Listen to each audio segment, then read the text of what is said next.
네, 반갑습니다. 4월 8일 목요일 저녁 8시 트래블 데일리 그리고 여행중개소 라이브 생방송 방송 오늘 순서 시작하겠습니다. 오늘 다양한 순서들이 조금이 아니라 많이 준비되어 있습니다. 기대하셔도 좋습니다. 오늘 많은 내용들 준비했으니까 기대해 주셔도 좋고요. 주요 뉴스 그리고 내일자 주요 소식들 그 다음에 도서 비평 우리 여행업 관련한 책이 하나 나와서 저희가 도서 신간 그 소개도 하고 비평도 좀 해드리도록 하겠습니다. 그리고 여행업이 집합금지 업종으로 지정이 왜 못됐나에 대해서 우리가 문제점을 한번 살펴보고 공론화 시키는 그렇게 시간으로 한번 꾸며보겠습니다. 자, 김사위님 들어와 주셔서 대단히 감사드리고요. 많은 분들 중간중간에도 들어와 주셨으면 대단히 감사드리겠습니다. 네, 자, 일단 내일자 주요 소식들 먼저 잠깐 몇 개만 짚어보고 갈게요. 자, 부킹닷컴에서 설문조사를 했는데 사랑보다 승진보다 여행이 먼저다 라는 조사 결과가 나왔습니다. 한국인 1000명 포함해서 전세계 28개국에서 굉장히 많은 숫자를 했어요. 28,000명 여행객 대상으로 심층 설문조사를 했습니다. 그래서 백신으로 인한 기대감이 굉장히 올라가고 있다고 합니다. 백신으로 인한 기대감. 그래서 여행에 대한 갈증이 커졌다고 응답한 비율이 66% 이렇게 나왔답니다. 백신 접종 전에는 해외여행 갈 생각 없다고 했는데 백신 접종이 시행된 국가로만 여행을 가겠다고 응답한 사람도 한국의 한 절반 이상 51% 굉장히 많이 나왔죠. 그리고 백신에 대한 유보적인 시각도 존재는 분명히 한다고 합니다. 한국인의 응답자 54%가 백신으로 안전한 여행 환경을 완전히 되찾는다는 말에는 회의적, 별로 그렇게 긍정하지 못한다 이렇게 나타났습니다. 그리고 보면 응답자 절반가량 전 세계적으로는 한 47%, 한국은 56%가 여행 제한 조치로 집에 갇혀 있는 듯한 느낌을 받았다고 답했으며 나아가서 자유롭게 여행을 하지 못한 탓에 정신 건강에 이상이 있다. 정신병 걸릴 것 같다. 뭐 이런 응답을 했습니다. 자, 그 다음에 오늘 제목과 같이 전 세계 응답자의 3분의 2는 코로나 대유행 이전보다 여행을 더욱 소중하게 생각을 했답니다. 그래서 응답자의 71%, 한국은 한 67%, 2021년 사랑을 찾기보다 차라리 여행을 떠나고 싶다. 그리고 66%, 한국에서 무려 72%, 승진보다 여행이 먼저다 라고 아주 재밌는 답변을 했습니다. 승진보다 여행이 먼저는 아니겠지. 그래서 승진을 해서 돈을 좀 벌고, 그죠? 여행을 가야지. 그게 제맛이겠죠. 그죠? 자, 계속 볼까요? 응답자 절반 이상이 다가올 여행을 계획하는데 보낸 시간이 늘었다. 이렇게 나왔고, 올해는 길게 여행할 계획으로 휴가를 쓰지 않고 모두 모아두었다. 현재 킵해놓고 있다는 얘기지. 자, 그래서 몰아갖고 이거 또 여행 가면 또 우리 사장님들이 또 싫어하실 텐데, 그죠? 자, 그렇게 좀 나왔고, 그 다음에 뭐 협력이 필수다. 그러니까 뭐 서로 각국 간의 협력이 좀 필요하다. 뭐 그런 얘기겠죠. 그 다음에 여행업계 회복을 위해서는 정부의 재정 부양책이 필요하다고 했다. 설문조사 한국은 56%. 요거 여행업계 회복을 위해서 정부의 재정 부양 책이 필요하다고 했습니다. 그래서 한국에서는 또 절반가량이 정부 보조 없이는 여행업계가 버티지 못할 것이라고 답변을 했습니다.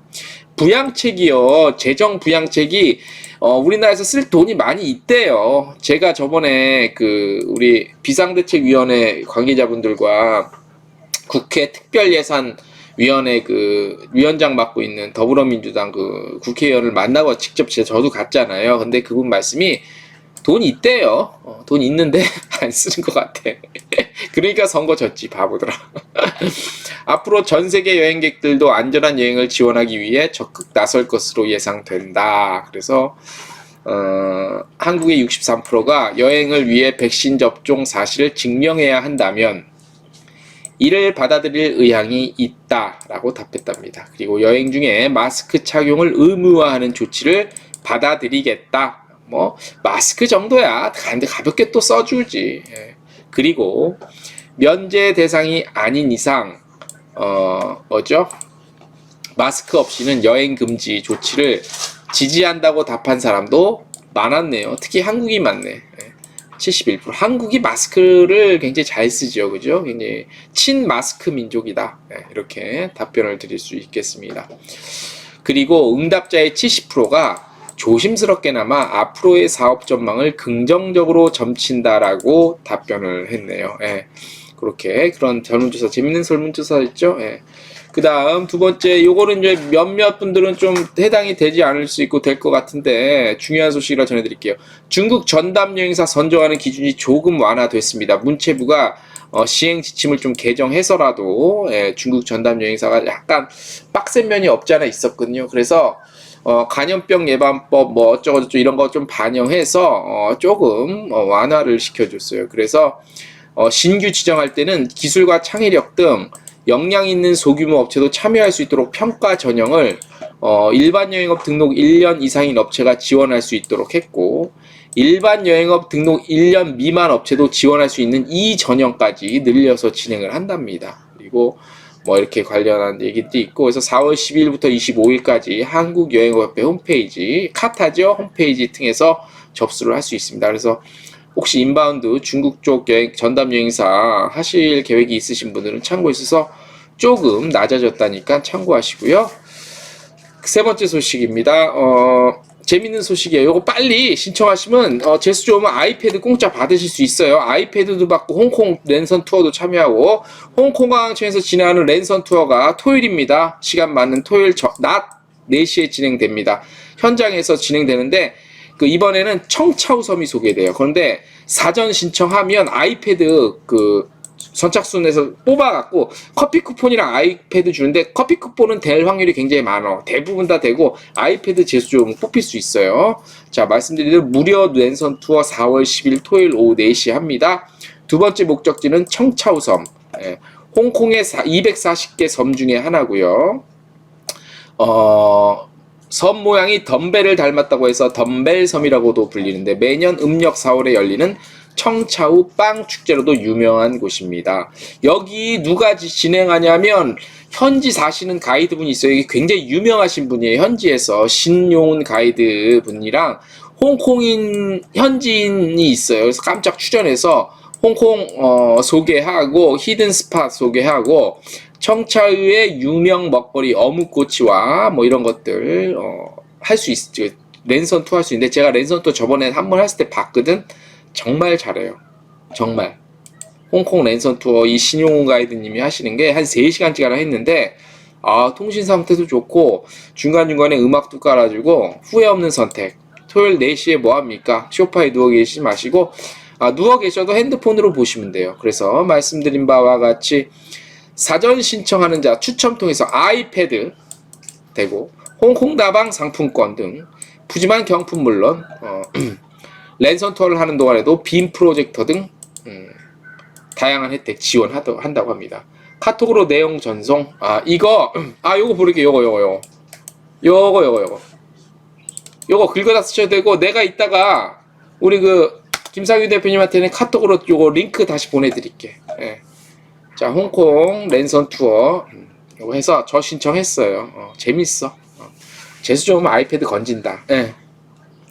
다음 소식입니다. 이거는 아마 단독 기사일 것 같아요. 저 단독 이런 거 잘 안 붙이는데, 자, 카카오 알죠? 카카오에서 항공권 판매했거든. 예약하는데 이거 이제 끝났어요.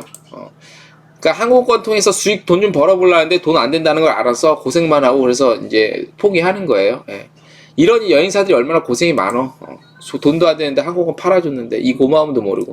2018년 3월부터 시작된 바이 카카오 서비스가 종료됐습니다. 지난 3월 말자로.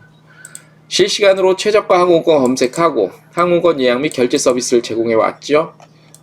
수익성 당초 기대에 못 미쳐 이 같은 결정을 내린 것으로 시장에서는 보고 있습니다.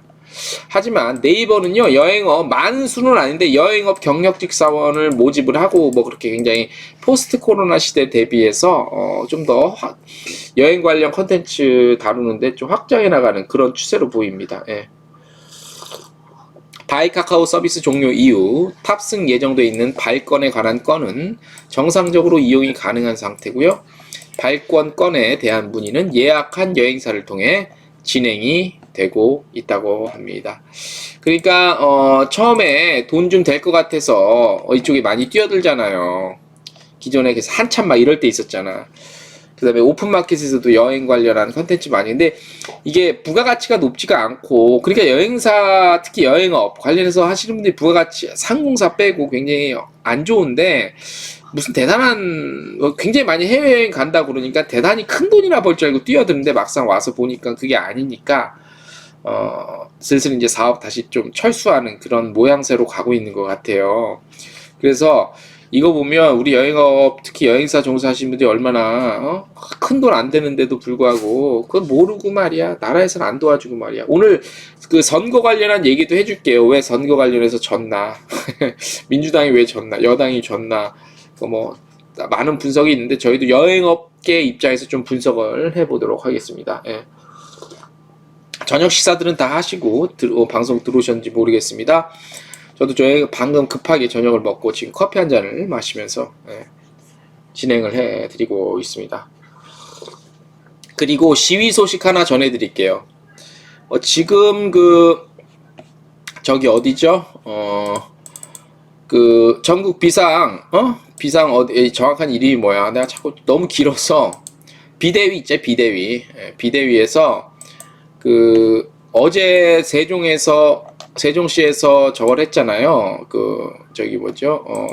기자회견, 전국 중소여행사 비상대책협의회 했는데, 거기 이제 해서 지금 계속 돌고 있죠. 그죠? 이제 내일은 아마 서울 올 것 같은데, 내일 서울 오시고, 그래서 이제 전국적으로 돌면서 계속 지금 하고 있습니다. 전국 중소여행사 비상대책협의회. 지금 시위가 다시 시작이 됐는데, 지금 시위가 어떻게 돼가냐면, 오늘 아까 어디 있었다고 그랬지? 오늘 어디 했다고 저한테 말씀해 주셨는데, 우리 비대위 함수일 대변인님께서, 아까 저랑 통화한 내용이 있어요. 통화한 거 잠깐 좀 들려드릴게요. 통화해서 일정들이 나오거든요. 그래서 저희가 오늘 방송에 좀 내보내려고 통화한 내용을 좀 들려드릴 테니까 한번 들으시고, 예. 담당 사무관도 예. 집합금지는 어렵다. 예. 일단 그러면 집합 피안으로 가서 우리가 손실보상제까지 정리해야 되지 않겠냐. 예. 이런 부분인데 실질적으로 우리가 일을 하게 되면 기재부, 예. 그 다음에 산자부, 예. 그 다음에 보건복지부, 예. 그 다음에 문체부, 예. 이 애들이 갖고 있는 30 합쳐야 100이 되는 거야. 일종의 발언권? 그렇죠. 그러기 위해서 이번에 이것 때문에 4월 21일 날 전국 시도 관광국장이 장관하고 면담하기로 했나 봐. 서울에서요? 아니면 세종에서? 서울에서, 아니 세종에서. 그래갖고 그러면 그 전에 이제 우리가 다음 주에 시도 국장들한테 다 공문을 해서 만날 거거든요. 각 비대업계를. 왜 그러냐면 이게 이야기하게 되면 여행사가 되게 어렵다. 그러게 한데 당신네 시에서 움직일 수 있는 행정이 있을 거 아니야 또. 그 다음에 또 문체부에서 움직일 수 있는 게 있을 거 아니야. 이거에서 한번 믹스를 해보자 그런가 봐. 이게 실질적으로 우리도 오늘 보건복지부에서 가서도 소위 말해 이 사람이 말하는 생활방역팀도 문제가 있고 기재부에서도 있고 근데 결론은 뭐냐면 우리가 기재부 담당 산자부 간사도 만나보고 다 했는데 세종에서 움직이는 중앙정부 청사에 민간이 들어가서 뭐 이렇게 대화할 수 있는 공간이 없어.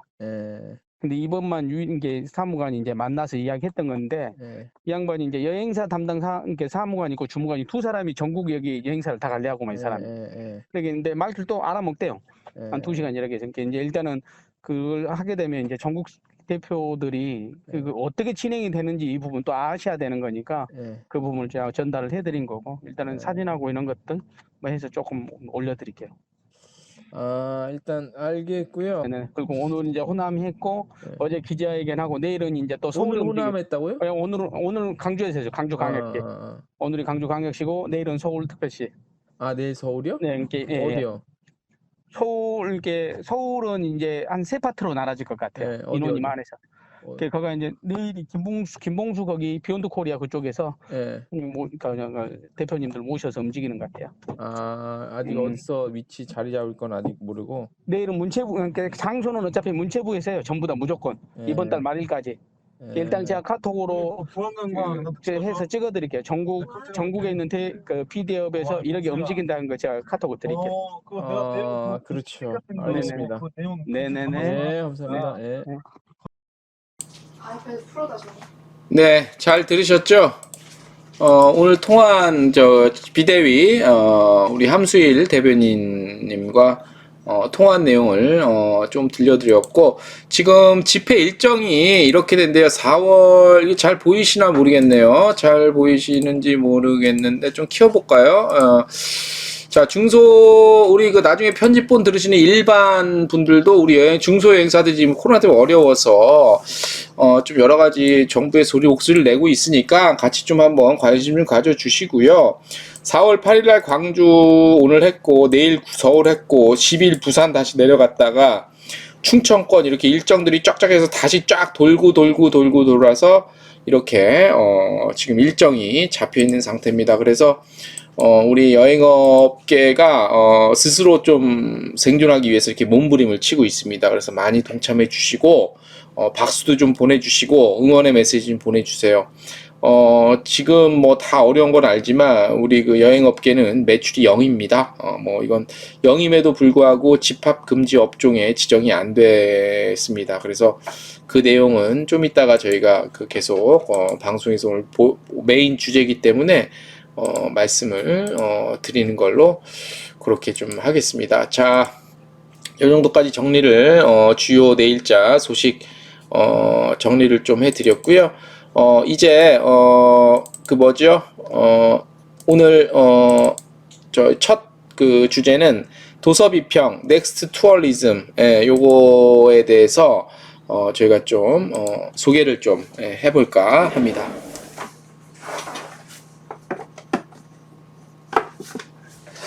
자, 이 책으로 말씀드릴 것 같으면 지금 보이시죠?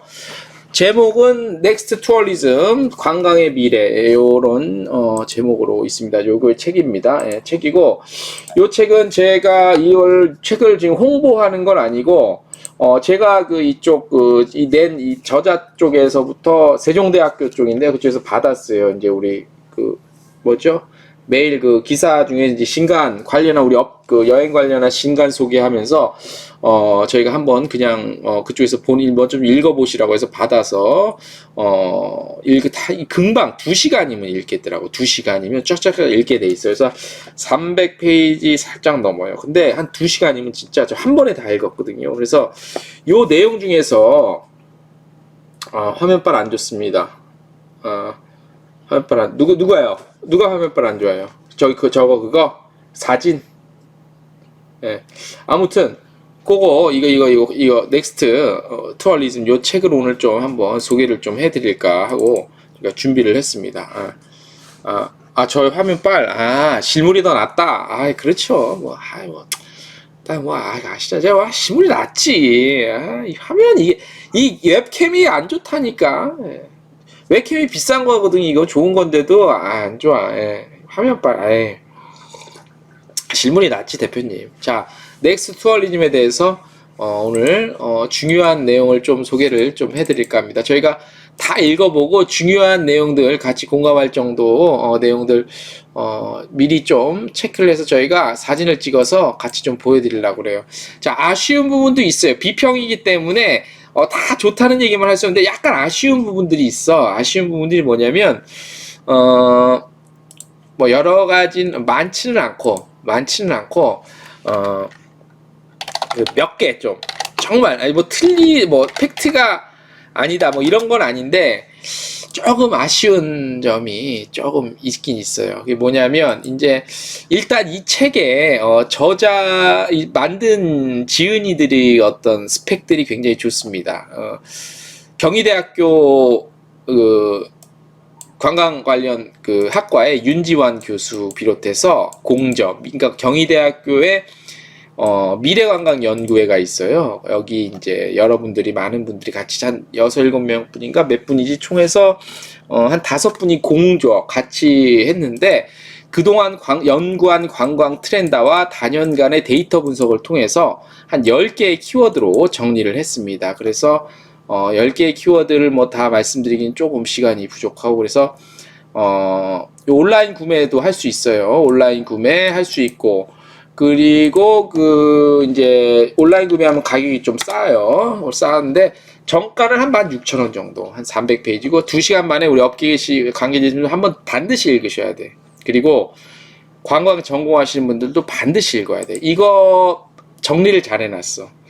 근데 이제 아쉬운 부분부터 먼저 좀 몇 개를 조금 말씀을 좀 드리면 이런 부분들이 조금 아쉽더라고. 예를 들어서 이제 수화물로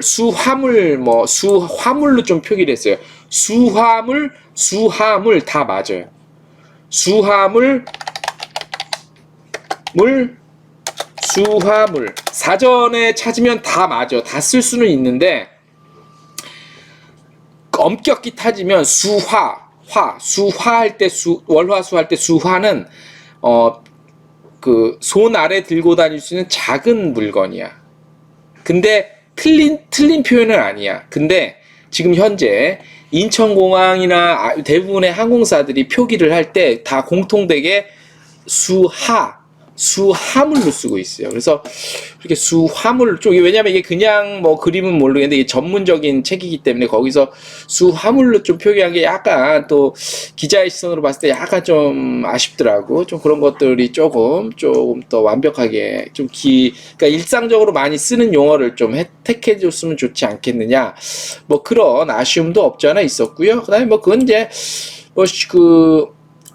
너무 심각한 오류도 아니고 맞긴 하는데 조금 그래도 이런 추세를 좀 따라 많이 쓰는 공용어, 우리가 짜장면을 자장면이라고 그랬다가 욕 엄청 먹고 이제는 다시 짜장면이라고 부르잖아요. 그런 것처럼 말이라는 게, 단어라는 게 그런 것들은 좀 따라줄 필요가 있지 않냐, 뭐 그렇게 좀 생각이 들더라고요. 자, 그 다음에 이제 몇 개 저희가 조금 추출을 해봤습니다. 추출해봤는데 오늘 실시간으로 들어오신 분들이 많이 없어요. 사실 오늘 조금 어제 아무튼 큰 선거도 있었고 또 날씨도 굉장히 좋죠. 그래서 아마 이번 방송은 아마 편집본으로 많이 들으실 것 같은데 시간 저희가 좀 구애받지 않고 저희가 준비한 거는 다 읽어드리고 소개를 하는 걸로 하겠습니다. 그래서 실시간 참여해 주신 분들이 필요 없다 하더라도 적다 하더라도 한번 최선을 다해서 한번 진행을 해 보겠습니다. 몇 가지 중요한 책의 내용 중에 소개를 정말 해드리고 싶은 것들이 몇 개 있어요. 그래서 참 이런 내용들은 좋은 내용이다라는 공감이 되더라고요. 예. 자, 관광기업과 브랜드 선택의 기로라는 소제목으로 돼 있는 내용인데요. 유튜브 트렌드 2020이라는 책이 있어요. 여기에서는 대기업들이 유튜브에 참여하기 힘들 것으로 본다. 유튜브의 커뮤니케이션 법과 기존 기업의 커뮤니케이션 법이 다르기 때문에 커뮤니케이션에 충돌이 일어날 수 있음은 물론 브랜드 세이프티에 오히려 악영향을 미칠 수 있기 때문이다. 그러니까 대기업에서도 유튜브에 뛰어들면 많은 돈을 벌고 많은 수익을 창출할 수 있을 거라고 우리가 흔히 생각할 수 있는데 이게 꼭 그렇지만 않다는 것을 지적을 해주고 있어요. 이 책에서 유튜브 트렌드 2020이라는 책에서 이거 내용을 지적한 거를 인용을 하고 있는 거죠. 이를 관광산업에 맞춰 설명하자면 이제 본격적인 얘기가 나옵니다. 제가 예전에 항상 얘기했던 게 지금도 얘기하고 있는데 우리 여행사들이나 관광청 같은데 또 항공사는 그렇다 치고 유튜브 플랫폼을 이용한 마케팅이나 홍보 활동을 많이 했으면 어떻겠냐라고 굉장히 아쉬운 얘기를 많이 했는데 이 내용을 보니까 또 일정 부분 또 공감이 되더라고요. 자, 읽어 드릴게요. 이를 관광산업에 맞춰 설명하자면 관광기업의 상품 판매를 위해서는 여행 일정, 가격, 항공사의 숙박시설과 같은 신뢰성 있는 자세한 정보를 제공해야 하고, 실제로 여행이 어떻게 이루어지는지에 대한 고객들의 궁금증을 해결할 수 있는 전화 혹은 인터넷 상담센터가 필요하다. 그런데 이와 같은 과정을 유튜브에 그대로 옮길 수 있느냐에 대한 문제, 그죠? 그 다음에 즉 관광기업은 마케팅 커뮤니케이션 문제에 직면하게 된다. 공감하시죠? 제가 항상 그 고민하던 문제를 써 있더라고. 게다가 애초에 관광기업이 만든 영상의 궁극적 목적이 여행 관련 상품 판매다 보니 상업적인 컨텐츠로 커뮤니케이션을 이길 수는 없다. 그렇죠. 상업적인 컨텐츠라고 오해받을 수밖에 없지. 아니라 하더라도. 예. 그래서 이런 상업적 컨텐츠로 커뮤니케이션, 소통을 이길 수는 없겠지. 왜냐하면 유튜브를 보는 사람들이 어떤 홍보를 하거나 광고를 하면 일단 굉장히 어떤 적대시하잖아. 일종의. 자, 일방적인 소통은 결국 소비자의 외면으로 이어지는데, 이를 수용하면서 유튜브를 선택한 기업들은 유튜브를 이해하기 위한 홍보팀과 마케팅팀을 별도로 배치할 정도로 새로운 세상에 적응하려 하지만, 자칫 잘못하면 오히려 브랜드의 이미지를 망치는 또 다른 문제가 발생할 수도 있다라고 아주 좋은 지적이, 오히려 브랜드의 이미지를 망칠 수 있다, 이렇게 지적을 해주셨어요. 기업 브랜드의 이미지에 미치는 영향을 미치는 브랜드 세이프티 문제는 기업 콘텐츠 자체 내에서 발생할 수 있지만, 프로그래매틱 광고와 같이 기업이 제어할 수 없는 외부 환경에 의해서 발생할 수 있다. 여기서 프로그래매틱 광고는 프로그램이 자동적으로 이용자들의 검색 경로, 검색어 등의 빅데이터를 분석해 필요로 하는 광고를 띄워주는 광고 기법으로 대부분이 광고 수익인 유튜브에 활발하게 활용되고 있다. 또 중요한 게 나옵니다. 다시 이를 관광산업에 맞추어서 예를 들자면, 관광기업에서 유튜브의 커뮤니케이션법을 충분히 이해하고 여행상품 컨텐츠를 만들더라도 영상을 클릭한 이들에게 여행의 위험성을 알리는 보험사의 광고가 앞서 실행되게 된다면 여행 영상에 대한 부정적인 인식은 물론 브랜드에 악영향을 미칠 수도 있다는 것이다. 아주 김상희 대표님, 나가셔도 됩니다. 나중에 편집본 들어주세요. 이게 아주 좋은 날카로운 지적이에요. 역시 그 경희대, 우리나라 그 관광이랑 호텔 관광 관련 최고의 학부 경희대학교 연구진에서 아주 좋은 내용을 실었습니다. 이 외에도 관광산업 유관 기업들이 겪을 수 있는 문제점은 수도 없겠지만, 굉장히 많겠지만, 이제는 정말 이를 감내하면서까지 유튜브 경쟁에 참여해야 할지 말지를 결정해야 하는 기로에 서 있다. 좋은 지적입니다. 유튜브 시대에 당당히 맞서는 여행사들이 벌써 등장했기 때문이다. 이미 많이 유튜브를 하고 있죠. 저희도 한 1년에 한 번씩 관광청이나 주요 여행사들이 유튜브를 어떻게 운영하고 있나 표로해서 계속 나갔었어요. 근데 여기서도 그걸 표로해서 했더라고요. 그래서 뭐 하나 투어, 뭐 무슨 투어에서 주요 뭐 관광청 등등등 해서 이런 그 사용법들에 대해서 많이 실행을 하고 고민도 하는데, 아주 좋은 지적이에요. 이 관광청이 됐든 여행사가 됐든 하고 싶은 유튜브 같은 것들을 활용해서 홍보 마케팅을 하고 싶은데 고객과의 커뮤니케이션에 오히려 역효과를 낼 수 있다는 그런 지적이, 그래서 굉장히 조금 애매하다 그런 건데, 아주 굉장히 좋고 훌륭한 지적인데, 제 개인적인 의견은 그럼에도 불구하고 할 필요는 있다고 봐요. 그럼에도 불구하고. 그 판단은, 그러니까 커뮤니케이션을 지레 겁먹지 말고, 그 판단은, 그리고 그 효과는 그 고객이 결정하고 유튜브 참여자들이 결정하는 거지, 그거 겁먹고 안 하는 거는 구더기 무서워서 장 못 담그는 그런 거나 똑같은 것 같아요. 예, 물론 돌다리도 두들겨 보고 건널 필요는 있지만 그렇게 미리 지레 겁먹을 이유는 없을 것 같아. 일단 해보는 게, 해봐서 실패하면 뭐 돈 드는 거 아니야. 큰 리스크가 있는 건 아니니까. 그렇다고 크게 우리가 무슨 뭐 여행업에서 다루는 홍보 컨텐츠들이 굉장히 브랜딩의 타격을, 리스크가 굉장히 크거나 그렇지는 않잖아요.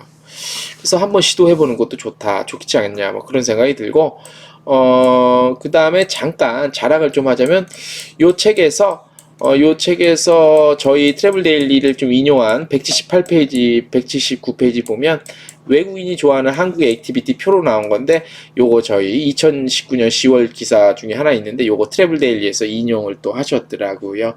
감사합니다. 예, 트래블 데일리가 이 정도 뭐 이렇게 많이 또 우리 전문가분들께서 봐주시고, 관심 가져주셔서 감사드리고, 이렇게 인용이 됐다는 매체, 인용된 매체라면 뭐 그래도 믿을 수 있는 그런 트래블 데일리가 아닌가라고 잠깐 깨알 자랑을 좀 해봤습니다.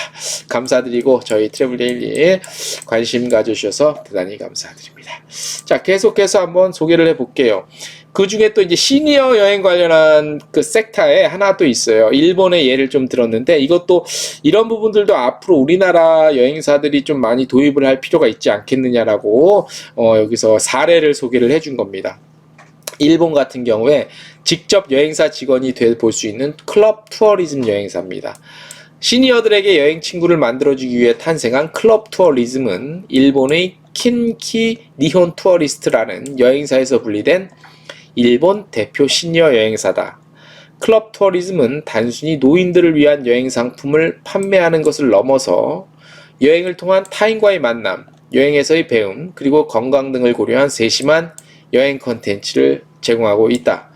특히 이 여행사를 통하면 여행의 도움을 받는 입장만이 아닌 여행을 제공하는 입장이 되어볼 수도 있다. 클럽 투어리즘의 FFC, 그러니까 일종의 Fellow Friendly Step입니다. 이 시스템은 자신이 원하는 대로 한 테마를 기획하며 여행을 이끌 수 있게 돕는 시스템으로요. 과거 클럽 투어리즘이 이용 경험이 있거나 자사 잡지를 정기 구독하면 누구나 참여가 가능하다고 합니다. 그래서 이런 직접 참여 형태의 여행 상품, 그리고 이 상품을 운영하는 여행사가 앞으로 한국에서도 점점 더 많이 늘어나게 않겠느냐, 뭐 그런 예상과 뭐 그런 그 지적, 발견, 뭐 이런 거라고 좀 할 수 있고요.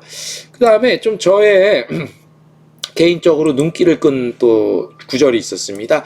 향기 마케팅에 관한 언급인데요. 냄새, 향기의 역할은 우리 마케팅 기법에서도 많이 나와요. 그죠? 특히 인간이 그 오감 중에 그러니까 이 뭐죠? 향기를 맡는 게 무슨 감이야? 후각에 대한 그 영향은 굉장히 크잖아요. 후각의 영향. 그다음에 시각, 또 그다음에 이미지화 시키는 거, 그다음에 청각, 이런 게 굉장히 이렇게 강하기 때문에 다른 나라에서도 직접 실제로 그 향기 마케팅에서 많이 또 관심을 갖고 투자를 많이 한대요. 그래서 여기 보면 관광업계 향기 마케팅 도입, 어떻게 도입되어야 할까라는 문제 제기를 해주셨어요. 관광업계의 향기 마케팅은 관광객이 방문했던 관광지의 향기를 연상함으로써 시작될 수도 있고, 관광객을 유치하기 위한 새로운 향기라는 명목으로 마케팅 될 수도 있다. 또한 그 관광지를 기억할 수 있도록 하는 시그니처 향의 개발로도 관광객을 모집할 수 있다. 근데 또 그렇게 하는 것도 중요하지만 더 중요한 것 중에 하나는 뭐냐면, 향기에 추억을 입힐 수 있는 방법 중 하나는 스토리텔링이 중요하다는 거예요. 스토리텔링. 무작정 그냥 무슨 뭐 좋은 냄새만 풍긴다고 되는 게 아니고, 여기에다가 어떤 그 스토리텔링 같은 컨텐츠를 입혀야 된다는 그런 언급을 해주셨습니다. 그래서 향기 마케팅 같은 것도 좋고, 제가 요거는 나중에 따로 유튜브 방송을 좀 할 텐데 전 세계 라디오를 실시간으로 들을 수 있는 어플리케이션이 있어요. 그걸 아실지 모르겠는데 그거를 들으면서 우리가 지금같이 해외여행을 못 갈 때 자신이 다녀왔던 해외 어떤 나라, 유럽의 어떤 나라, 어떤 도시에 라디오를 지금 실시간으로 들을 수 있는 어플리케이션이 있거든요. 이런 것들을 들으면서 아까 그게 이제 향기에 관련된 거라면 이건 청각에 대한 것들에 관련된 것이. 그래서 청각 소리를 들음으로써 그 당시에 내가 여행 갔던 것들을 다시 되새기고 추억할 수 있는 그런 방법으로도 사용할 수 있다. 뭐 이런 내용인데 그걸 제가 나중에 다시 한번 유튜브 컨텐츠로 제작해서 여러분들에게 들려드리도록 하겠습니다. 자, 그리고 굉장히 또 이거 굉장히 좋은 내용을 또 실으셨어요. 아, 역시 제가 이 책을 저희 트래블데일리가 인용이 된 책이라고 제가 말씀드린 게 아니라 물론 이제 비교적 이제 전문 기자 입장으로서 책을 전반적으로 다 읽었는데 아쉬운 부분도 없지는 않았어요. 뭐냐면 어떤 호텔의 이런 최근 코로나19 시대, 그 다음에 팬데믹, 그 다음에 포스트 코로나를 대비해서 호텔이나 기타 등 업계에서 어떤 프로모션과 준비를 하고 있나에 대해서 주로 단편적으로 소개만 그냥 한 구절도 꽤 돼요. 근데 그런 부분들은 일반인들이나 공부하시는 분들은 필요해요. 아, 이런 게 있구나. 근데 이제 이렇게 그런 내용을 매일 접하고 다루는 제 입장으로서는 단순 소개에 있어서 조금 아쉬운 부분도 좀 있긴 했어요. 근데 네, 일반 분들이나 우리 공부를 하시는 분들은 당연히 그거 봐야 돼요. 알아야 되는 내용이라. 그건 개인적인 약간 개인적인 생각이었고, 근데 아무튼 굉장히 전반적으로 비교적 쉽고 편하게 읽을 수 있도록 정리를 잘 해주셨고, 그 다음에 날카롭게 더 전문적으로 지적을 한 부분도 있어요. 그 중에 하나가 이제 이 부분입니다. 문화체육관광부는 2019년 세계경제포럼 여행 및 관광산업 경쟁력 평가 결과에서 대한민국의 종합 경쟁력 순위가, 그러니까 우리나라의 종합 경쟁력, 세계 경제로 봤을 때 우리나라가 2019년 기준으로 140개 국가 중에 한 16위 정도였대요. 이는 2007년 첫 평가 이후 역대 최고 순위지만 그 이면을 볼 필요가 있다고 나와 있습니다. 순위는 계속해서 상승하는 추세지만 사실상 관광 부분과 거리가 있는 지표가 전체 순위에 대부분의 영향을 미쳤대요. 오히려 가격 경쟁력이나 관광객이 직접 체감 가능한 자연 자원의 매력은 세계 최하위권으로 집계됐대요. 세계 최하위권. 표를 잠깐 볼게요. 표 보이시죠? 관광 경쟁력 평가 대한민국 순위입니다. 자, 올라가긴 올라갔어요. 2007년에 42위였다가 쭉쭉쭉쭉 계속 올라가요. 25, 29. 요때 잠깐 떨어졌었다가 다시 쭉쭉 올라가 지금 한 16위 정도 돼요. 대한민국의 관광 경쟁력이 세계 16위, 2019년 기준으로. 네.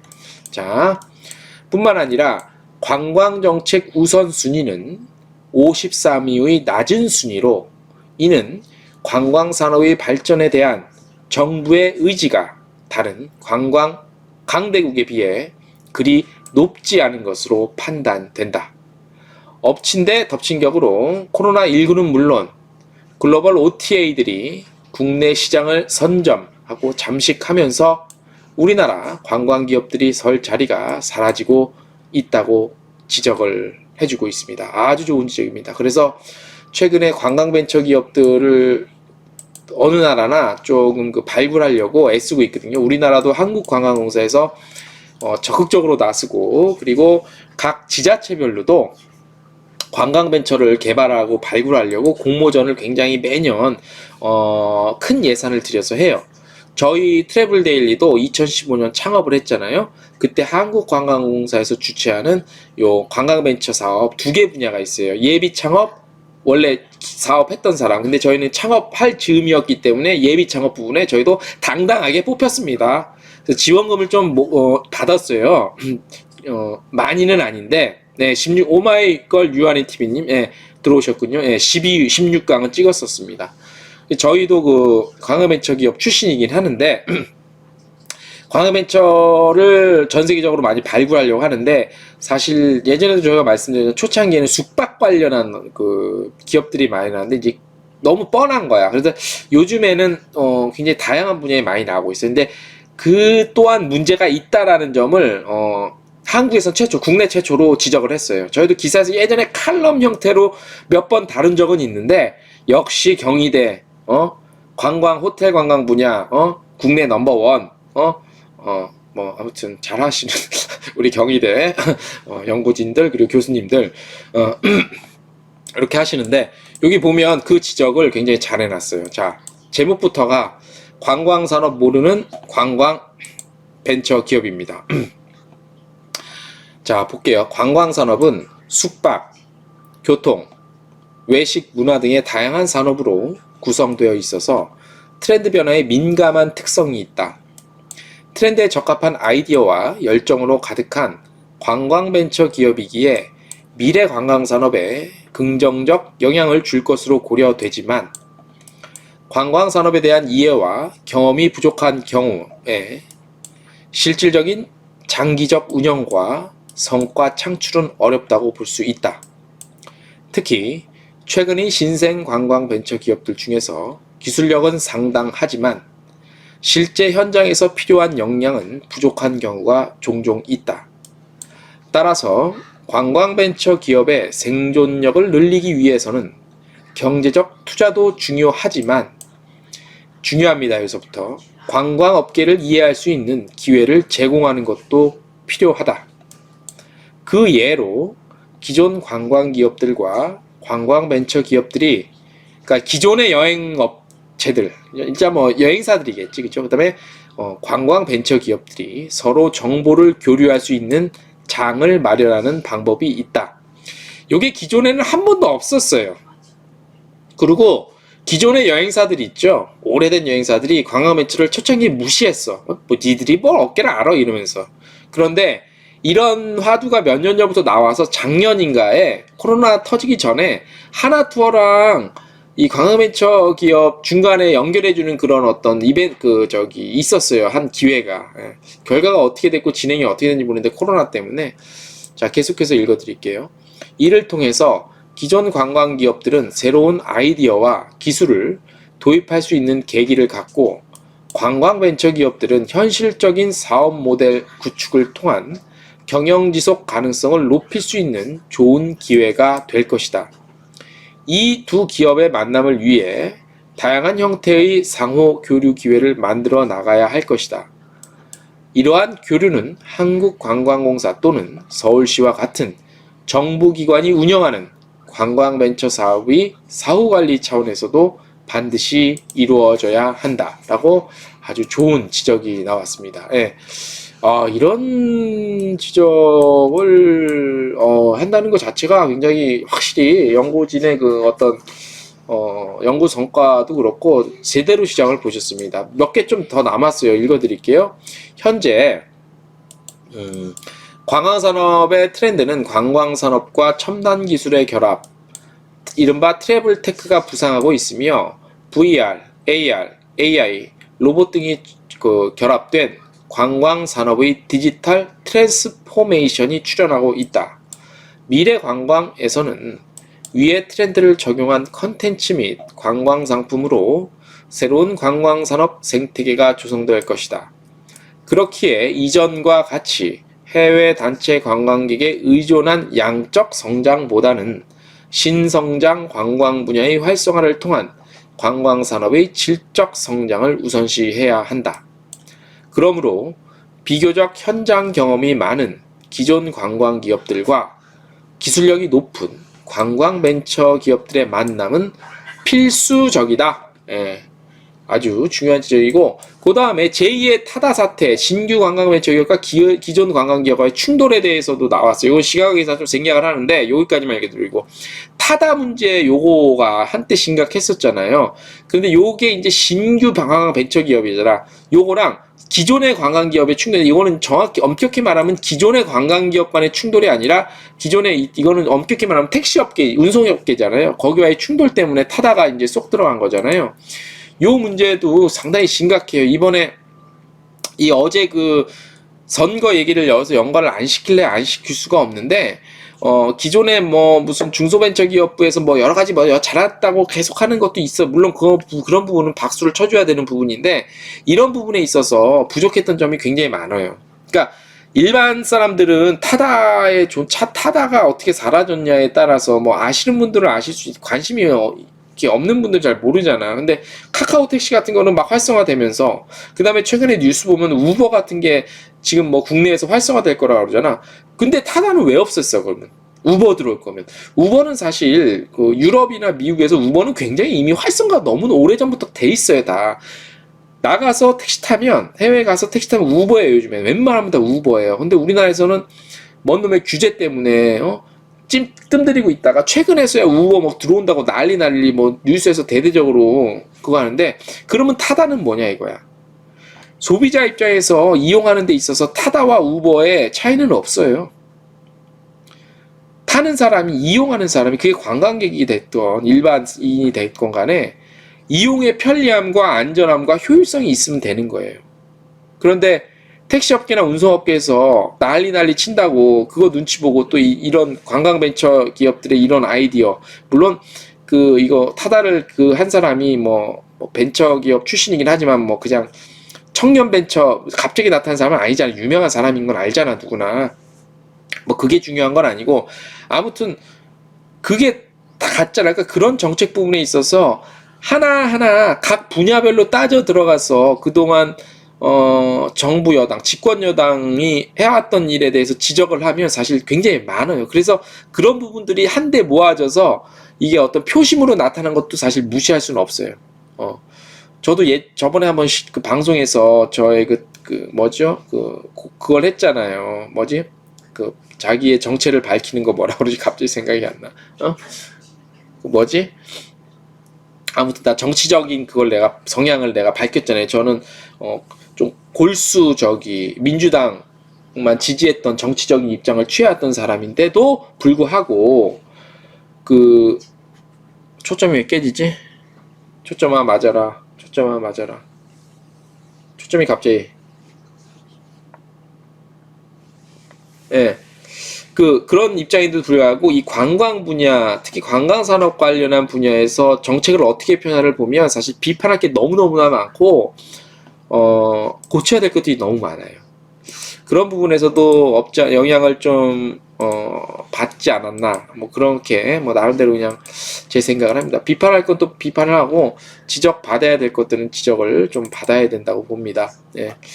그렇게 해서 오늘 넥스트 투어리즘 요거 책, 한번, 혹시 기회 되시면 한번, 구입해서 보세요. 우리 업계에 계신 분들은 이거 한 번씩 이렇게 쫙, 전 2시간 만에 다 읽었다. 그러니까 제가 물론 책을 좀 빨리 보는 편이에요. 그래서 2시간 만에 전 다 읽었고, 우리 관광 전공하시는 학생들이나 이쪽 관련해서 업계에 계신 분들은, 최근에 나온 관련 도서 중에서는 그래도 많은 내용과 비교적 좀 현실적이고 합리적인 전망을 좀 한 그런 현실에 대한 지적도 잘 했고요.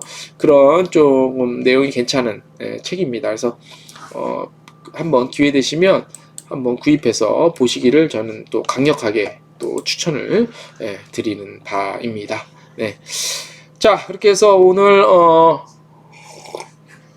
한 2가지 뉴스 내일자 소식 보내드렸고, 그 다음에 도서 비평 해드렸습니다. 오늘 메인 주제에 대해서 좀 말씀을 지금부터 본격적으로 드려보겠습니다. 시간이 길게 할 것까지는 아닐 것 같아요.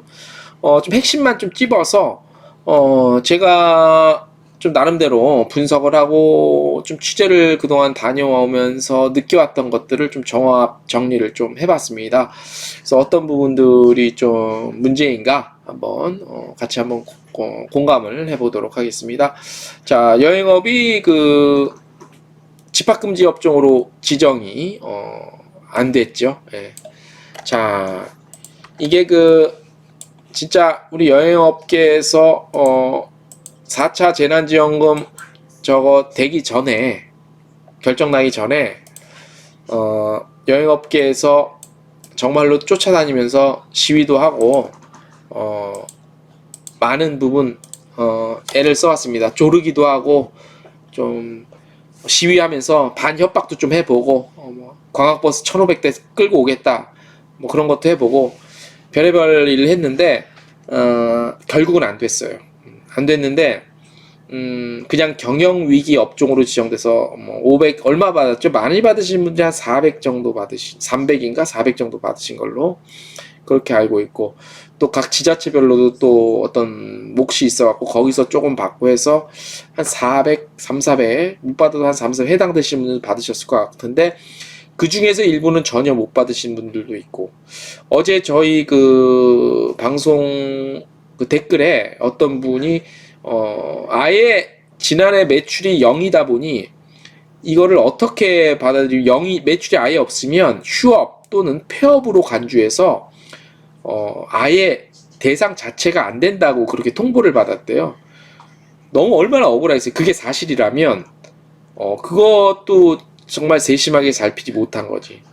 지금 그 어제 그 서울시장이랑 부산시장 보궐선거 끝나고 뭐 집권 여당에 대한 비판, 그다음에 분석 뭐 여러 가지 소리가 나오는데, 아까 말씀드렸다시피 각자가 처한 각자의 어떤 각각의 산업 분야에서 드러나고 있는 문제점들, 정책의 문제점들, 그런 것들이 비난이 많이 있어요. 근데 집권한 곳이 그쪽이니까 비난은 그쪽이 받을 수밖에 없지.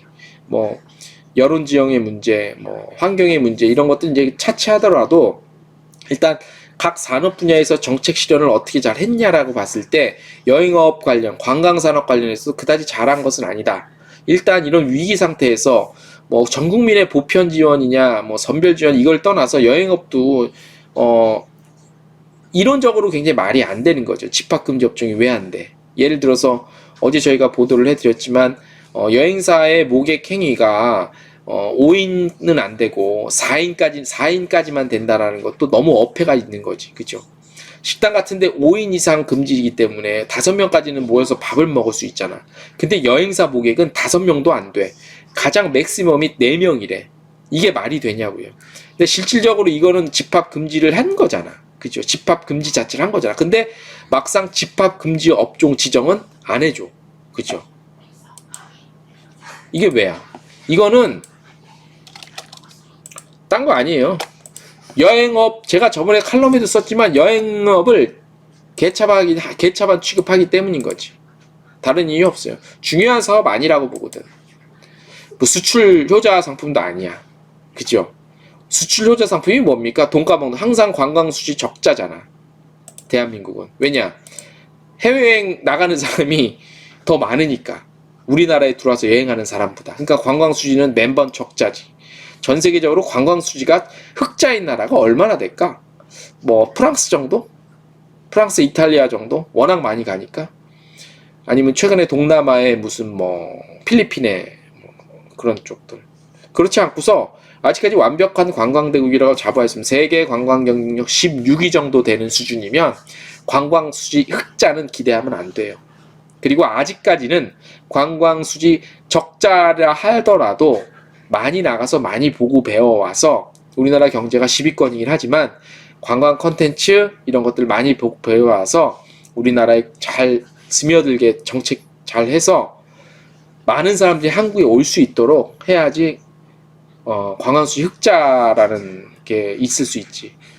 그리고 우리나라 산업 자체가 제조업 근간이기 때문에 수출로 먹고 사는 나라이기 때문에 관광수지 흑자를 기대하는 건 쉽지 않죠, 그죠? 아무튼 집합금지 업종 지정은 이런 취급을 받으니까 집합금지 업종 지정이 안 된 거예요. 그래서 하나하나를 제가 좀 적어봤어요. 열거를 해봤어요. 자, 서울시장 선거 민주당 참패 원인 중 하나일 수도 있어요. 왜냐? 이건 그냥 하는 말이 아니라 제가 저번에도 말씀을 드렸어요. 여행업계 숫자가 서울에 80% 이상이 몰려 있습니다. 그러니까 여행사만 봤을 때, 여행사만 따져봤을 때도 서울에 80%가 모여 있어요. 나머지는 경기야. 서울 경기 합쳐서 80이야. 합쳐서 서울 경기 합쳐서 80 몇 프로인가 78%인가 80 몇 프로예요. 아무튼 서울에 대부분 있다고 보면 돼. 지방도 있긴 있지만 서울 경기에 비할 거는 전혀 아니에요. 예. 그만큼 여행업계에 종사하는 사람이 서울시장 선거권을 갖고 있는 투표권을 갖고 있는 사람이 많다는 얘기예요. 그 얘기는 저번에도 말씀을 드렸죠. 치킨집, 우리가 좋아하는 치맥, 치킨, 치킨집만큼 많은 게 서울에 몰려 있어요. 2만 몇 개 정도가. 예. 그런데 코로나로 인해서 여행업을 아예 못하는 것까지는 이해를 하지요. 그러면 지원금을 좀 특별하게 많이 주던가 아니면 어떤 식으로서라도 조금 풀어서 여행업계 일하는 사람들이 좀 일할 수 있는 구실을 마련해 주던가. 방역의 문제가 필요하지요. 근데 그럼에도 불구하고 업자들의 마음을 읽는 것도 절대 무시 못할 만큼 중요한 겁니다. 그래서 서울 지역의 투표권을 갖고 있는 여행업계 종사자 마음도 읽었어야 한다고 봅니다. 이 마음을 읽었어야 되는 것들은 딴 게 아니에요. 방역 때문에 위험하다? 그러면 저번에 4차 재난지원금 그때 줄 때도 집합금지 업종으로 지정을 해줬어야죠. 이게 왜 안 됐죠? 정부 여당 국회의원들은 오케이 했습니다. 우리 행정부인 문화체육부에서도 당연히 집합금지 업종 밀어줬습니다.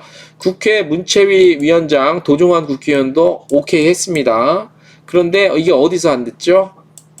중소기업 벤처 그 위원회, 중소기업 그 위원회 있죠. 국회 거기서 틀어서 안 됐고 예산 곳간 열쇠 쥐고 있는 기획지정부 때문에 해서 또 안 됐어요.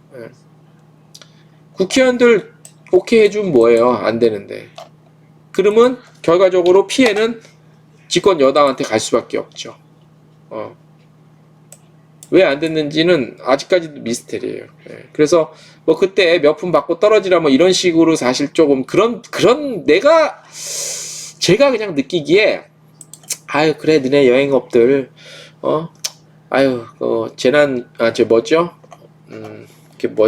집합금지 업종 지정은 안 되고 그냥 명목상 경영위기 업종으로 지정해서 500까지는 못 주더라도 그에 근접하게 돈 줄게 먹고 떨어져 뭐 이런 좀 느낌이었던 것 같아요. 내가 그냥 느끼기에 제가 느낀 겁니다. 그렇게 했다는 게 아니라 아마 비슷한 마음들 많이 가지시지 않았을까 싶어요. 종사자의 마음을 못 읽었어요. 그런데도 불구하고 돈 몇 푼 주고 집합금지 업종으로 결국 지정을 안 했죠. 그죠? 그런 문제가 있었다고 봅니다. 그러니까 또 어제부터 우리 비대위 관계자분들이 전국의 중소여행 생존을 위한 비상대책위원회에서 다시 또 나섰죠. 나서고 싶겠습니까? 사실 여론도 그렇게 처음 할 때보다는 여론도 썩 좋지는 않아요. 이걸 왜 아직까지 계속해야 돼 또? 이걸 언제까지 해야 돼? 지겹다 이제 뭐 이런 얘기도 나오고 있어요. 피로감. 근데 그게 아니지. 자신들 입장 대봐. 자 그러면 여기까지는 외부의 문제라고 저희가 한번 치부하더라도 그러면 이제부터는 우리의 문제는 과연 무엇이냐? 우리끼리의 문제에 대해서 한번 살펴볼 거예요. 또 우리의 지적도 필요하지. 우리 업계 지적도. 외부에서는 무시하든 말든 그러든 말든 뭐 어쩔 수 없는 거고. 그러면 우리가 스스로 좀 존재감이 있어야 되는데 우리 안의 문제는 과연 무엇이냐? 한번 냉정하게 솔직한 저의 마음을 한번 담아봤습니다. 자 볼게요. 지금 현재 중소여행사만 죽겠다는 소리를 내고 있어요. 자 회사, 기업, 여행사의 규모가 크면 클수록 점잖은 척 해야 돼. 그죠? 규모가 작으면 작을수록 더 막 울어야 돼. 저 달라고 울어야 돼요. 그죠? 지금은 여행업이 모든 여행사, 여행업체들이 다 힘든지 이미 1년이 넘었는데 이상하게 힘들다는 소리는, 현실적으로 힘들다는 소리, 당장 내가 지금 목구멍에 풀칠하게 생겼다 하는 소리는 중소여행사에서만 하고 있습니다. 다른 데도 분명 어려울 건데 중소여행사만 하고 있어. 그만큼 더 어렵다는 얘기겠지. 중소여행사만 죽겠다는 소리를 내고 있다. 예, 입니다. 자, 두 번째는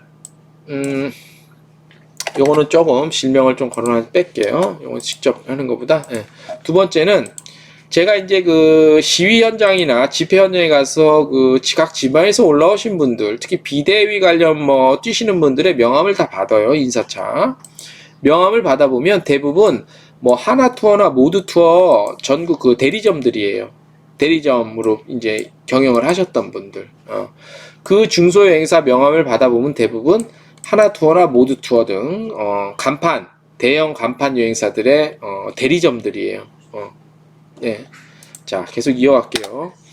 대형 여행사도 인원이 많아서 힘들죠. 하나투어는 하나투어대로, 모두투어는 모두투어대로 힘듭니다. 하나모드만 자꾸 대표적으로 예를 들어서 죄송합니다만 이제는 여행업계에서 하나모드 하지 뭐 하나 온라인 투어, 하나 인터퍼 이렇게 안 하잖아요. 그만큼 책임감, 중요도, 역할이 있다는 얘기예요. 그만큼 업계에서도 존경받고, 그동안 그러신 업계 여행사 역사로 봤을 때도 업계에서 존경받고 어른들이 많이 있기 때문에 그거는 좀 감안하셔야 됩니다. 예.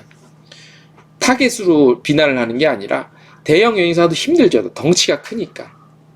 인원이 꾸려야 될 식구들도 많고. 그래서 하나투어는 뭐 지금 직원 절반 가량 지금 뭐 어쩌고 저쩌고 하잖아요. 그러니 힘든 거 다 알죠. 힘든데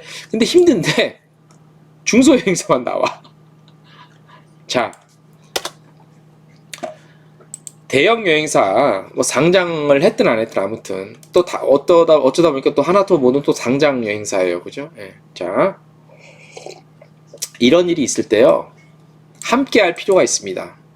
하나나 모두 또 다른 기타 등등 그에 준하는 그 큰 규모의 여행사들이 이런 집회나 이런 목소리 낼 때, 물론 뭐 한국여행업협회 같은 데서 그러니까 협회사들 그리고 여행사들을 대변해서 목소리를 같이 내주고 있고, 주도적으로 시위 집회도 하고 정부 관련 부서에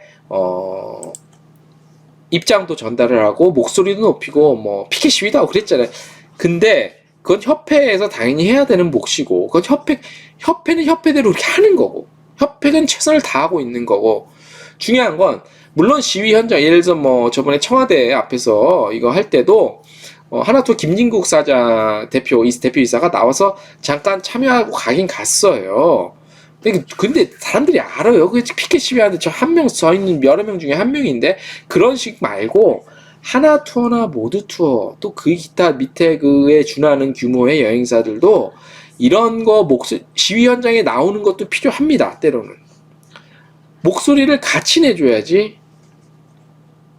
그래야 여행업이 집합금지 업종으로 지정될, 아닌 말로 확률이 더 있지 않겠어요? 그래야말로 지방 저기 동네 읍내에 하나투어 대리점하고 모두투어 대리점하는 그 작은 여행사 사장님들이 물론 모으면 힘이 되지만 그게 스피커의 차이가 있잖아요. 스피커. 작은 여행사 스피커 요만하다면 큰 여행사 스피커 크잖아요. 대형 스피커. 그리고 그만큼 존재감도 있고 사회적인 역할, 사회적인 지위라는 게 있잖아. 뭐 이 지위에 따른 어떤 그 갑과 을, 차별 이런 거를 논하는 자는 게 아니라 그런 부분들이 있잖아요. 근데 이런 거 보면 그런 여행사들은 바쁘신 거 압니다. 규모가 커서 우리도 죽겠다, 우린 더 죽겠다라고 하시는 그 내면의 소리도 알고 있습니다만, 그래도 이런 목소리 내고 이런 메시지를 발표할 땐 이런 데 같이 힘을 얹어줘야 된다고 저는 봅니다. 하다못해 성명서 같은 거 하나 작성할 때도 그 밑에 같이 해주면 되잖아. 돈 듭니까? 근데 이런 일이 있을 때 함께 할 필요가 있는데 전혀 안 하고 있습니다. 전 그렇게 봅니다. 이순양님, 이제 들어왔습니다. 오늘도 좋은 주제로 나방하시는 꾸준함 고맙습니다. 네, 저도 감사드립니다. 이준양 선생님. 예, 매번 적극적인 관심 감사드립니다. 자,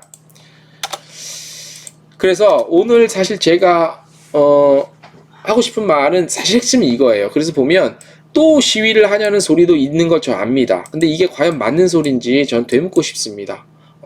이 소리 하시는 분들은 꼬박꼬박 따박따박 월급 나오시는 분들이 많으실 거라고 봐요. 그런 소리 안 하면 안 되죠. 여기 우리 여행업을 집합금 접종 지정 안 해주신 분들, 행정당국이 됐든 어디가 됐든 그분들 다음 달에도 월급 들어오잖아요. 그죠? 그리고 분기별로 때별로 보너스 들어오잖아요. 집합금지 업종, 여행사, 경영위기 업종으로 그냥 치부해버리고 한번 주고 끝난다? 그거 아니죠. 여행사 사장님들은 당장 이제 직원들은 다 잘랐을 테고, 그죠? 해고시켰을 테고, 다음 달 어떻게 버냐? 물론 남 걱정할 때 아닙니다만 저도. 그런데 이 여행업을 집합금지 업종으로 지정하냐 마냐 판단하시는 분들은 다음 달에도 국민이 우리들이 낸 세금으로 월급 따박따박 통장에 찍힙니다. 그죠?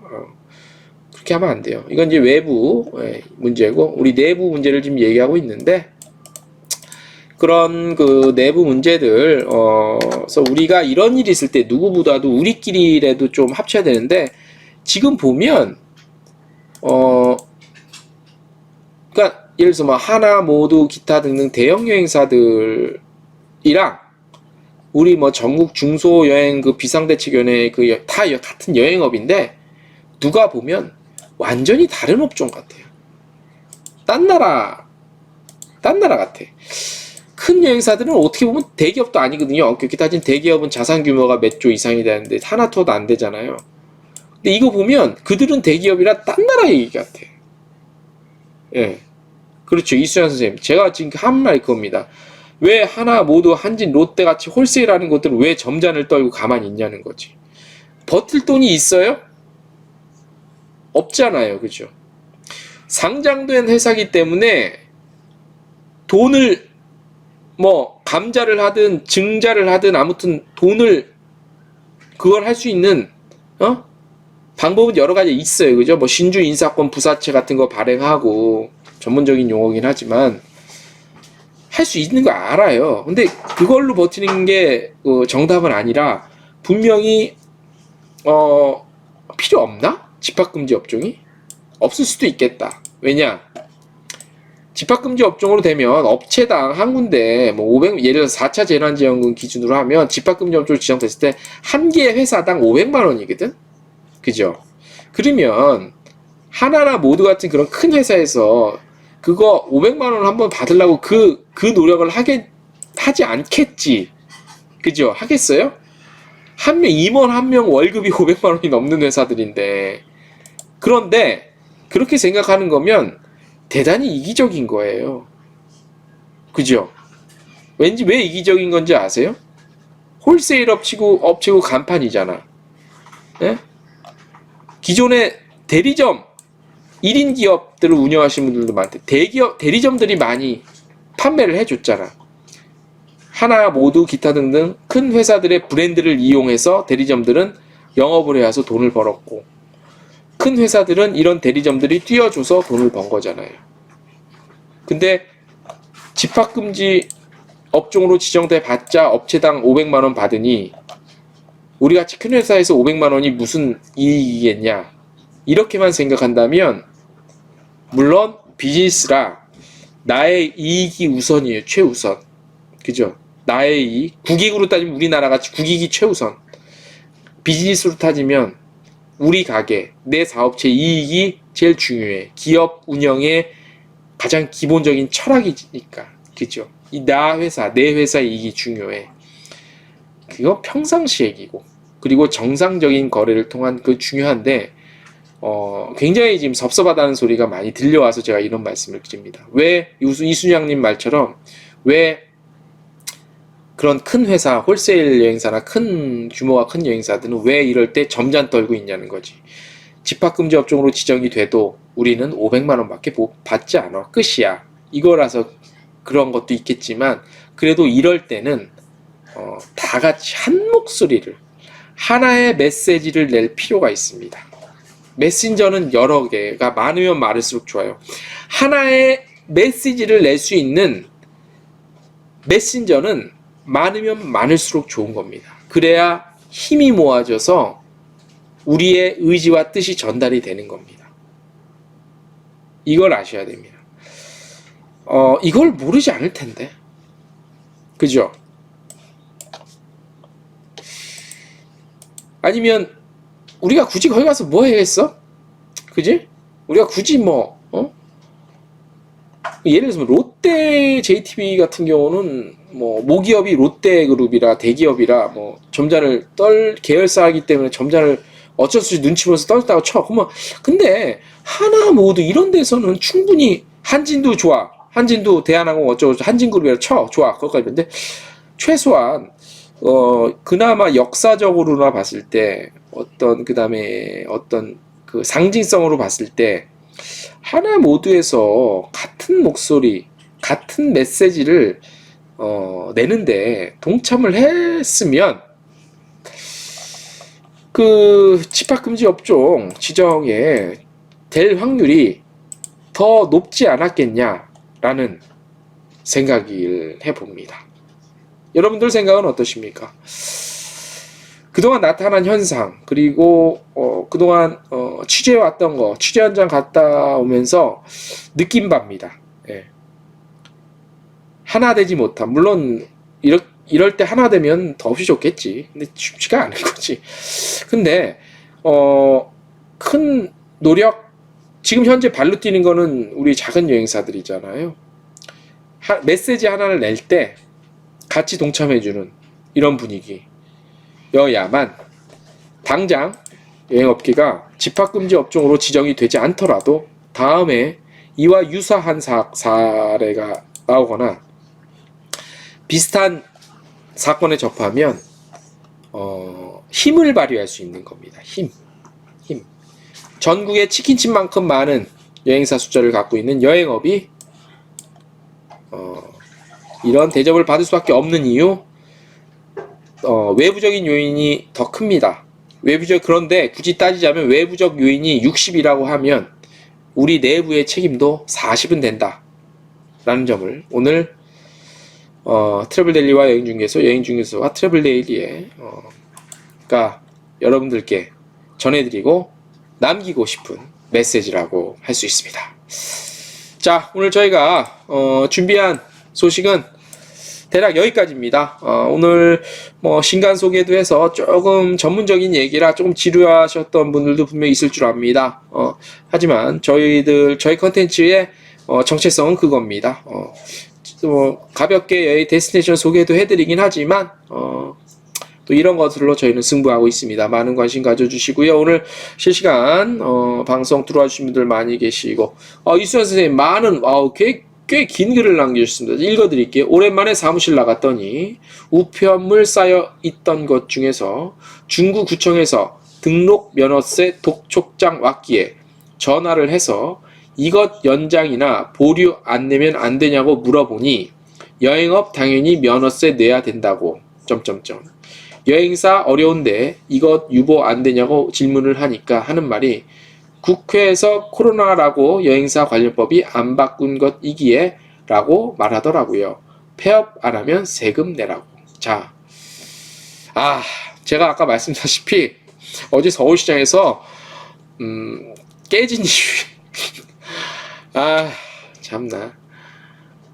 중구구청에서 중구구청장도 지금 근데 중구구청장 맘대로 하는 게 아니라 이런 거는 이제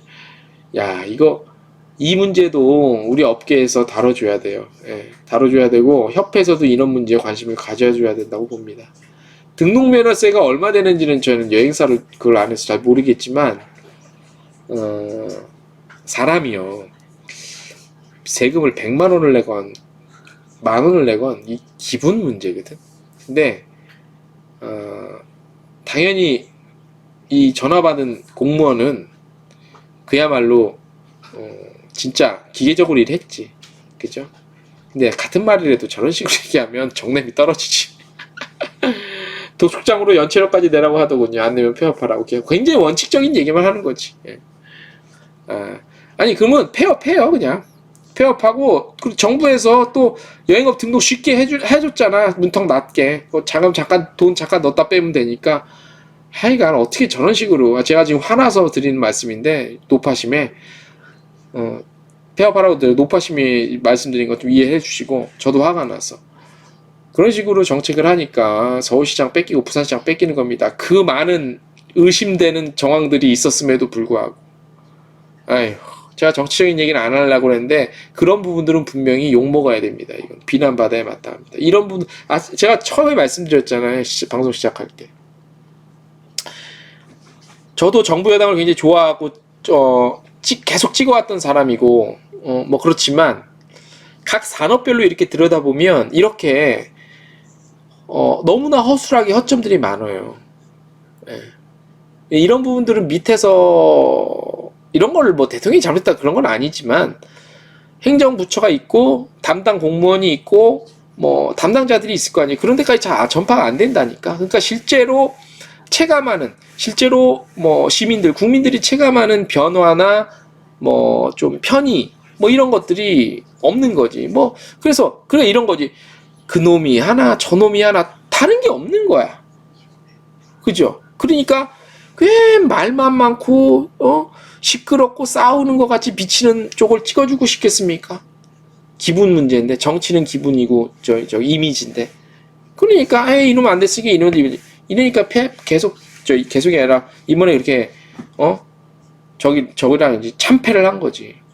그래서 우리 여행업계도 이런 협회도 있고 뭐 문화체육관광부나 관광공사에서는 이런 일 다루지도 않죠. 관심도 없죠. 그죠?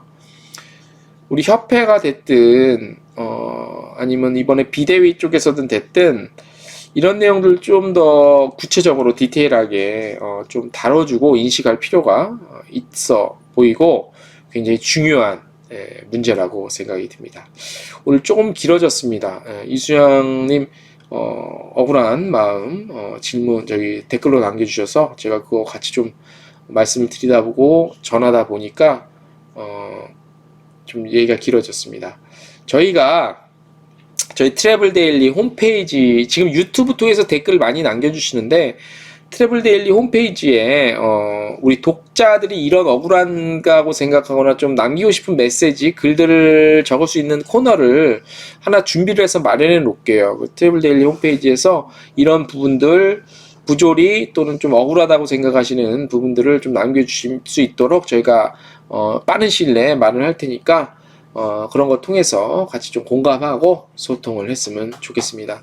이수영님 너무 열받으시겠습니다. 아유 참나.